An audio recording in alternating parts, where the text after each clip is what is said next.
Hello, Mrs. Allen. Mr. Allen. Call me Pam. Clifford. Sure. So, Pam, you're going to be having some surgery tomorrow, and we need to go through a few things today to get you a little bit more prepared. I'm going to be asking you some pretty personal questions. Are you happy for Clifford to stay? Sure. Yep. Okay, great. So, how are you feeling?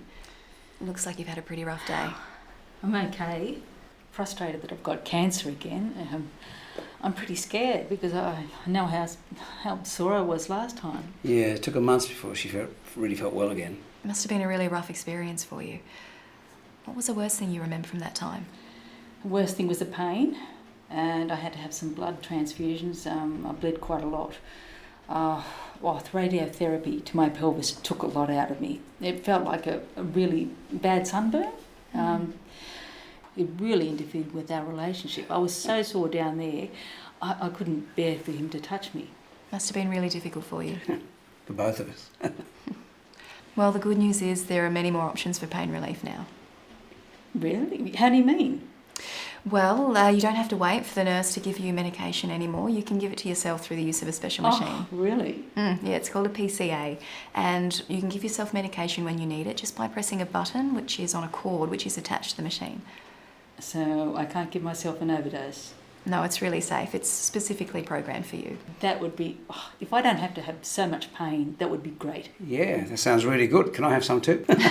Sorry, unless you want some surgery as well. It's specially locked so only the nurses can get into it. Thanks, I was only joking. I've had my share of surgery lately. So can I ask you a few questions? And if you have any questions as we go through, you can feel free to ask. Do you have any asthma? Okay, so we've got all the important paperwork done. Now, can you tell me your understanding about the surgery? Well, the doctor said he won't really know how much bowel to take out until he gets in there. And then I'm going to have to wear this bag on my tummy about here. Ooh. Clifford, I know it's really hard for you too, but it is important to support Pam as much as you can. Yes, sorry. I don't know where that came from.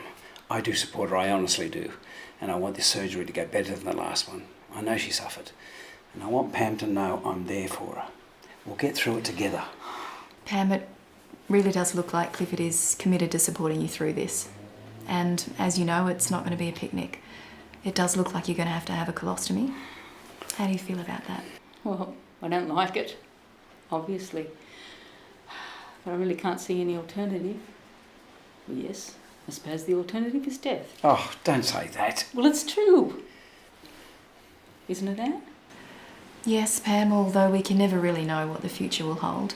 This is a life-limiting condition, and unless the surgeons do something about it now, the likelihood is that your future will be shorter without the procedure than it would be with. I'm really quite rattled by the whole thing. I mean, I can't see how Clifford and my son are going to cope. He's got Down syndrome and he needs so much support. I'm not ready to die. I'm not ready. No.